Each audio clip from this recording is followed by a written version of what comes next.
Hey guys, welcome back to another video. It's Clay. Today I wanted to talk a little bit about negotiating within your personal relationships in your life. We all do this sort of subconsciously, weighing our needs versus other people's needs, and it's this balance that we're constantly weighing. It seems like certain people are better at this than other people. Some people put their own needs ahead of other people's too much. Other people put other people's needs too much. And other people seem to find this good balance. So I received a good audio question, actually, that kind of spurred me onto this topic. So let me play that first here. Hi, Clay. I want to ask, how do I become a better negotiator? So I don't just have difficulty negotiating for a car, a job, or, the standard things that you would think people negotiate for. I do have a problem with those as well. But just in everyday life, I feel like life is basically a bit of a game of, balancing your needs with other people's needs. And I don't tend to be good at that or feel comfortable with it. And I would like to be. And thank you so much for answering my question. So thank you very much for that question. I've actually got a second question that's somewhat related to this that I'll put later on in the video, but for right now, I'll try to dive into this topic a little bit. It seems like this is more of a nuanced question, which is noticing the fact that there is negotiation within all of our relationships. So whether that's a family relationship, a romantic relationship, a friendship, or even like acquaintance types relationships, there is this subtle negotiation going on at all times. It's balancing your own needs, somebody else's needs, your own wants, their wants. So it seems like the trouble comes in when maybe you don't know how to balance your needs with somebody else's needs, your wants with somebody else's wants. Maybe the appropriateness of that situation. Let's say a romantic relationship will probably have a different balance than a friendship or a best friend or an acquaintance or maybe your mother or your sister or maybe just your uncle. All these different relationships have all these different balances. And you might have trouble knowing when to put yourself first, when to put other people first. Or you might struggle to say no when people ask things of you or ask you to do stuff. Another thing is you might be too agreeable, and you probably know it. You're scared to disagree with people. You're scared to assert your own opinions. You're scared to disagree with other people's opinions. Almost like there's an underlying guilt underneath it all, that you're not being a good person or the right kind of person. You might have trouble knowing what you even want. I know lots of people like this. It's almost like they only know how to define themselves in the context of other people. They could just define themselves by their children. They're like, what are you? Oh, I'm a mother. I take care of these two children. But then one day these children grow up and move along and they lose their identity and they don't know who they are. And along with that, it could be other identities that maybe you make your decisions based on. You don't make your decisions based on what you want, maybe because you don't know what you want, or maybe you do. It's just hard to define it or hard to admit it, what you really want. So instead, you make these decisions based on these various identities. I am a Republican. I am a Christian. I am a husband. I am a wife. I am a mother. This is what mothers do. This is what Republicans do. And so you're kind of going through your life doing these things based on what you should be doing. So with all these scenarios, if any of those things are you, it might bleed into your relationships and your ability to negotiate a healthy relationship.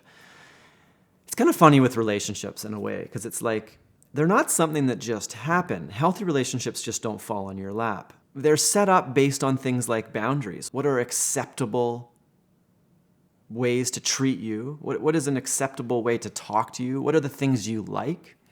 And sort of two people come along and kind of, click together like a puzzle piece, and it seems to work. But sometimes we end up with people for various reasons that maybe aren't as good of a fit. We don't fit together quite well. So now there's some pushback back and forth. Maybe they're asking more of us than we're comfortable to give, or maybe they're not asking enough, or maybe we expect things out of them that they're not willing to give. And so although this question was asked in a way of, how do I get better at negotiating in my relationships? I have to wonder if anybody who's asking that question might feel like they're giving too much, maybe not getting enough in return. Maybe they feel taken advantage of. People are getting something. Maybe there's this underlying guilt or this feeling of obligation that you have to do something, and that you feel like if you don't, there'll be some kind of repercussion from this person, society, culture, the situation in general. And so you kind of feel a little bit trapped between, should you do that thing that you are doing, but you know that maybe you shouldn't be, or you don't really want to, or maybe you feel taken advantage of.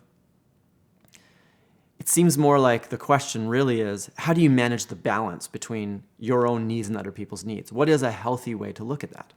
If you only do what you want and disrespect everybody and trample everybody along the way, you're some kind of a narcissist or a psychopath. If you sacrifice yourself unnecessarily, you don't worry about what you want, you don't worry about what you need, and you just help everybody around you achieve their best versions of themselves, then you're sort of like a codependent. But codependency, people-pleasing, both these words kind of describe this situation where you sacrifice yourself in an unhealthy way for others. All right, so let's say this is you. You feel like maybe you're on the short end of the stick in most of the negotiations in your life. You feel like maybe people are taking advantage of you. Or maybe it's not even that extreme. It's just you find yourself in situations where you're doing things with people, for people, and maybe you don't really want to do it. Like inside of you, you just have this like a little bit of a resentful feeling that maybe you don't want to do this. An unhealthy way to deal with this situation would be to actually blame the other person for you taking on their needs as priority. But the first step to really solving this is to understand that this is your problem to fix. If somebody is taking advantage of you, or let's say they are overstepping your boundaries, that isn't really their fault in most cases. It's actually your fault for not setting up strong enough boundaries, not having high standards for yourself, not knowing what you want. So when I say the solution to this problem starts with authenticity, I mean that. It's really nailing down, what do you want? What are you doing? Where are you going? What goals are you trying to achieve? And once you know what you want, what you're working towards, it's learning to assert that in a healthy way that's respectful to other people so that they know what you're doing. They know what you want, so that you can allow their empathy to give you what you want once in a while, instead of just hiding that inside.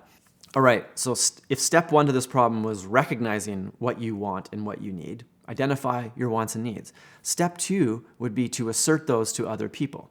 Along with that, it's recognizing that you don't have to do what other people want you to do. That one thing, I think, is really difficult for a lot of people. A lot of people are sort of slaves to other people's opinions. They're slaves to other people's wants, needs, desires. And you might even already be making excuses in your mind. Well, I have to do what this person says. That's my mom. Or I have to do what she says. She's my wife. It's important to recognize that you always have a choice. And if somebody is asking you to play their game, you can play it, or you don't have to. The thing about playing other people's games is they usually make the rules in their games. So we end up in these situations where we're playing these games that maybe we don't want to play. We're playing by rules that maybe we don't like. So rather than play other people's games, we want to get into that place where we are playing our own games. Or maybe we're playing games with people that we actually want to play with.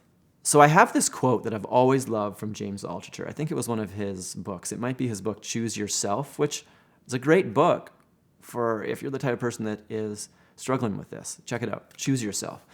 It says, if you can't walk away from a negotiation, then you aren't negotiating. You're just working out the terms of your slavery.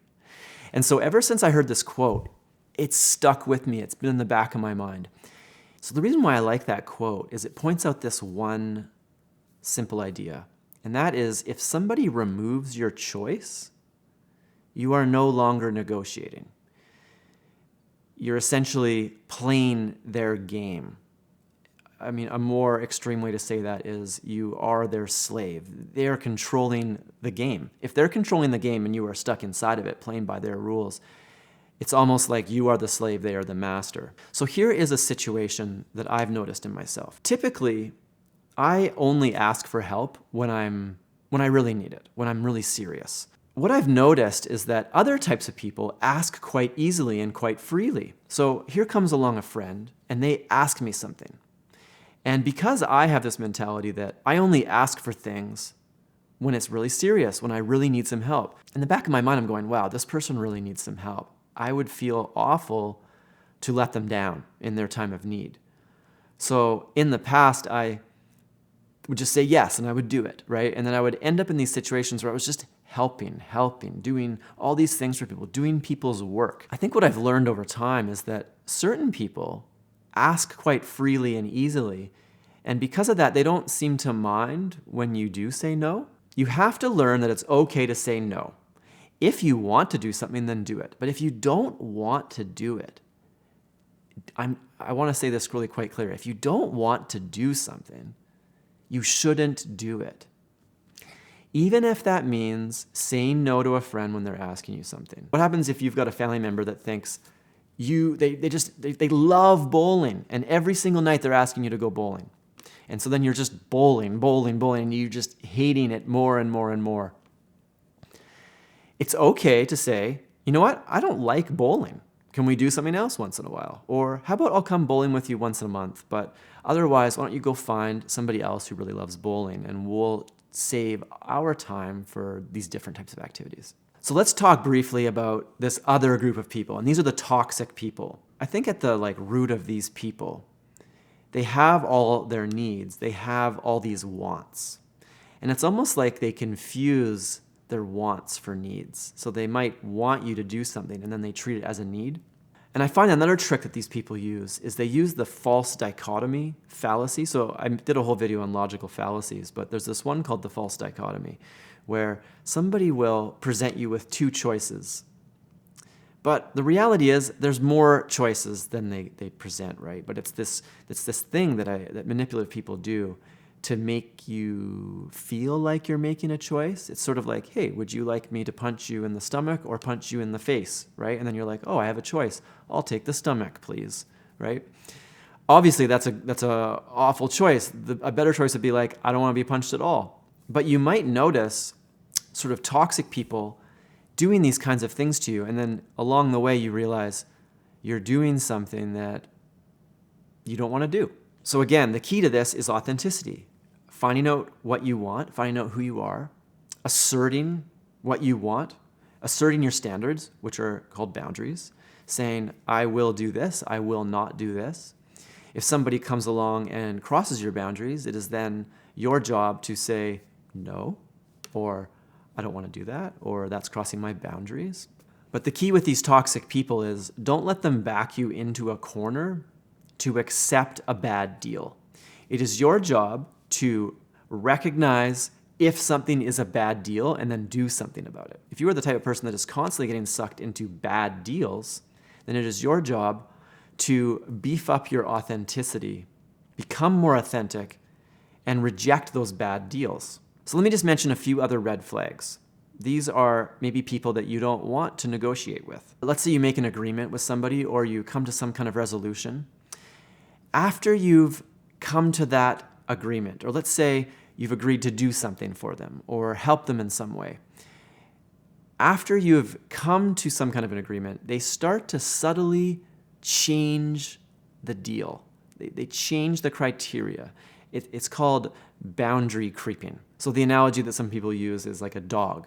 If a dog comes barreling into the kitchen, let's say the dog's not allowed in the kitchen. If the dog comes barreling into the kitchen, the dog will be told to get out of the kitchen. But instead, the dog sits right at the doorway. It's not in the kitchen, so it's okay. Okay, you can stay right outside the kitchen door, right? And then, you look a minute later and just the tips of the dog's paws are now in the kitchen. And every time you look, it's just subtly closer, more inside, until eventually the dog's in the kitchen.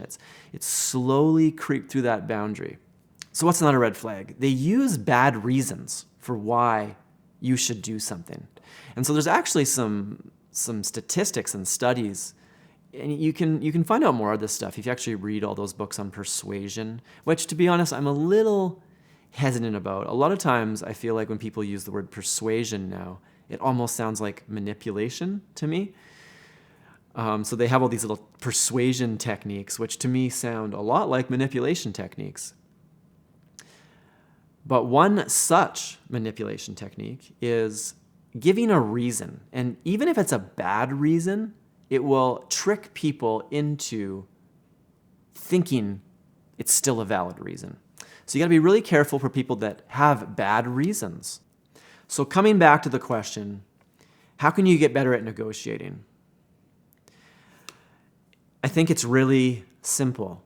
One is knowing your worth, and two is knowing you can walk away. If you can't walk away, and if you don't know your worth, you can't negotiate.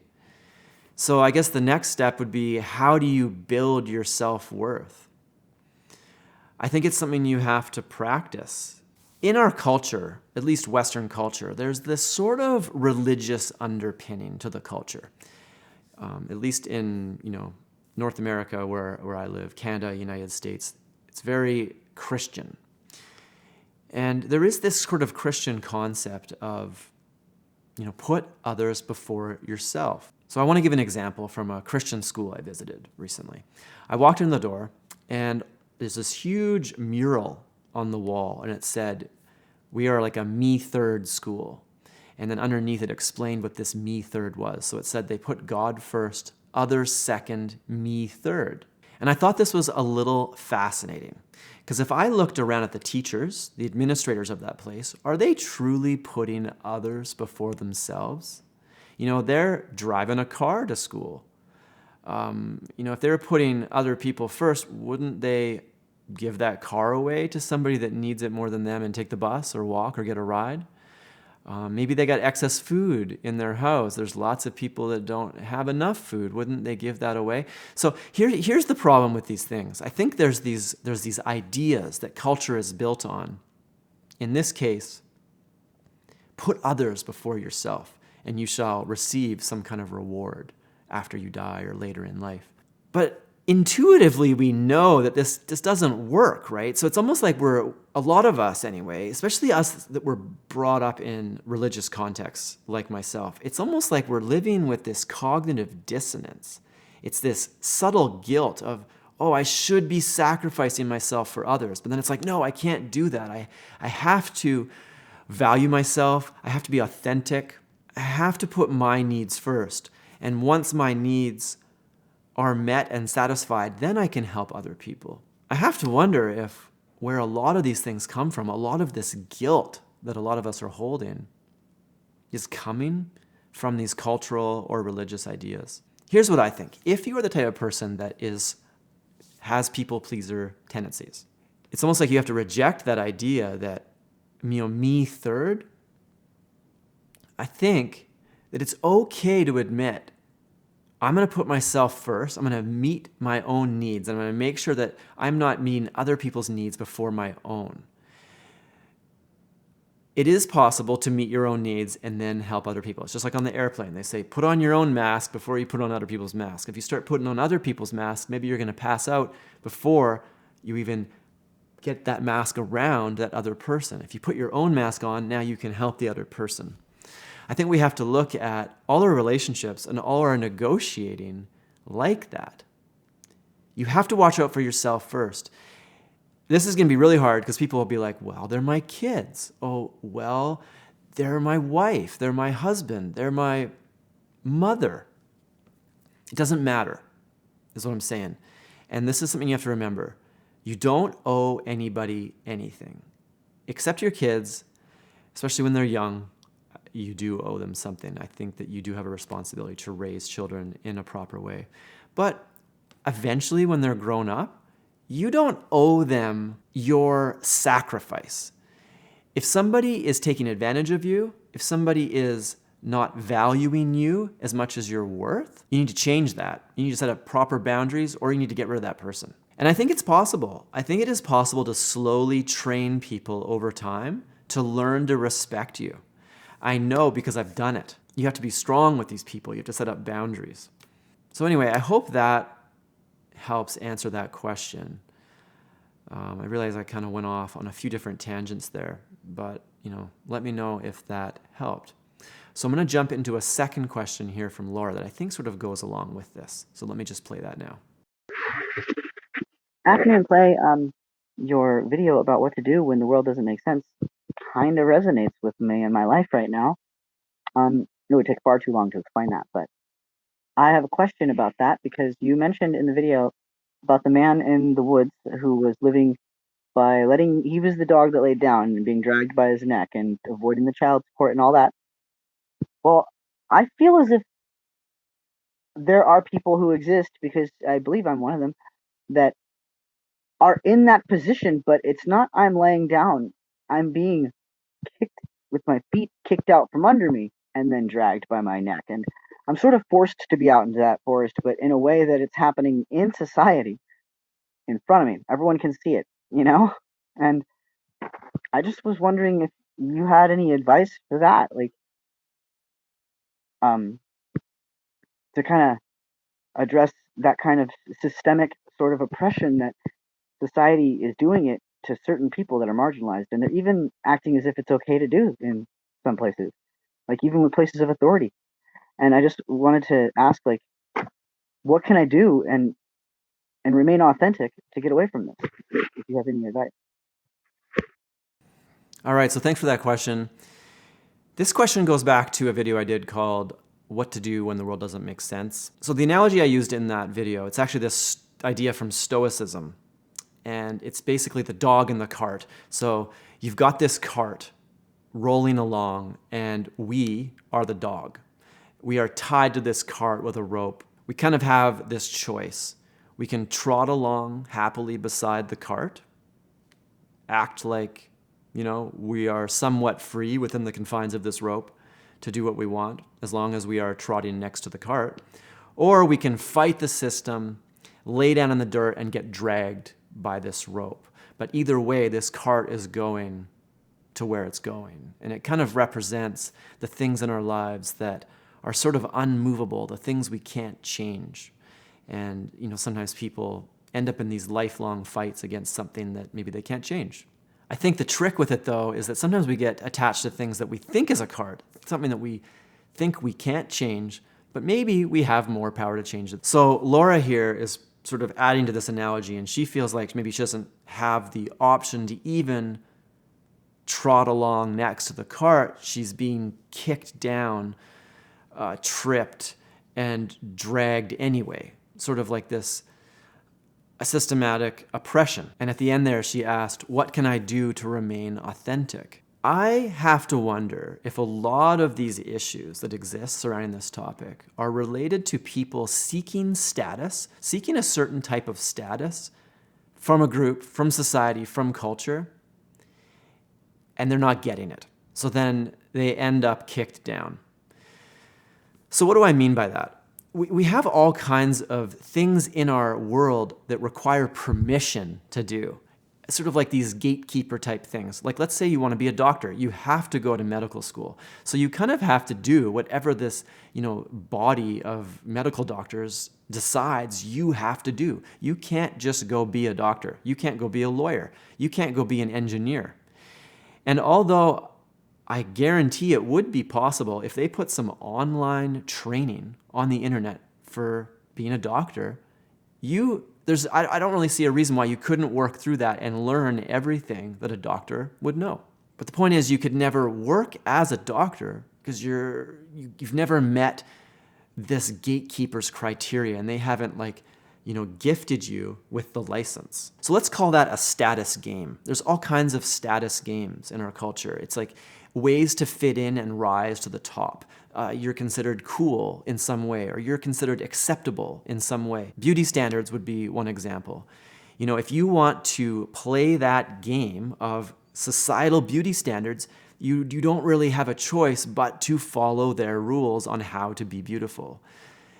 If you go and create your own game, then maybe those rules don't really apply to you, but you are going to miss out on the status of that particular group. So Going back to the question here. Laura says that she feels like she is being kicked down. She's not being allowed to participate in whatever this game is. I have to wonder if that's because you're trying to play a status game by different rules. These people have set up a bunch of rules for the game, and you're trying to change the rules in their own game. How can you find authenticity in this situation? So to me, the secret to this problem is to participate in permissionless activities, to play permissionless games. So what do I mean by that? Instead of trying to become a doctor to make money, and now I have to go get a degree, I have to get into med school, which is hard, I have to do all these things that they want me to do. And then once I am a doctor, it's almost like I have to keep playing that game, otherwise I'll be demoted. Or like if you're a lawyer that doesn't follow the rules, they whatever that's called, they take you out of the bar. You're basically fired and you can't practice law, even though you still have the knowledge of a lawyer. As an example, I have created this online business, and I have made pretty good money on that. Basically, the way I look at that business is it's sort of a permissionless business. I have done that with nobody's permission, and it makes money. So it's just an example. I think that we all have things that we can do that require permission, and we have other things that we can do that are permissionless. And I think sometimes the problem is that we want status. We want the status within a certain group. You run over there, you're the dog, you hook yourself onto the cart, and now you're trying to happily trot along next to it, but you're being cut down at the same time. They're saying you're not good enough, you're not like us, you're not meeting the criteria, cutting your legs from underneath you, and now you're being dragged behind the cart. And so I think it's easy to look at that and say, what am I supposed to do? I can't stand up. They're cutting me down. I would look at that and go, you gotta think outside the box. You gotta disconnect yourself from that particular cart, because that cart isn't the cart I'm talking about. Find things that are permissionless and steer clear of status games. The thing is, if you care a lot about the status games, then you will be ruled by it. But in order to do that, you have to realize your own value first. You have to know what you want. If you just sort of float along in this sea of culture and society and status, and then you do things that are outside the norm, you will be beat down. But if you are observant and smart, you can see the loopholes in those games, and you can find the things that you don't need permission to do. And you just go do them, regardless of what anybody else says. Anyway, guys, thanks for checking out today's video. If you have a question of your own, feel free to go to my website, leave me a question. There's a link below. The other thing is, if you've left a question and I haven't answered it, if I haven't put it in a video, don't get down on yourself. There's all kinds of good questions that end up in there, and I feel a little guilty because there's lots of good questions that I just haven't been able to get to. I get more questions than I'm able to actually put in videos. Maybe at some point I'll be able to make these videos at a higher frequency. I hope to. Right now I'm getting like one a week at the best of times. Sometimes I miss that and I'm like one every 2 weeks. So hopefully eventually one day I can up the frequency a bit and answer all the questions. But if you sent a question in and I haven't answered it, don't get distraught. It doesn't mean I hate your question. Maybe try again at a different day. Anyways, guys, thanks for checking out the video, and I hope you have a great rest of day. Bye.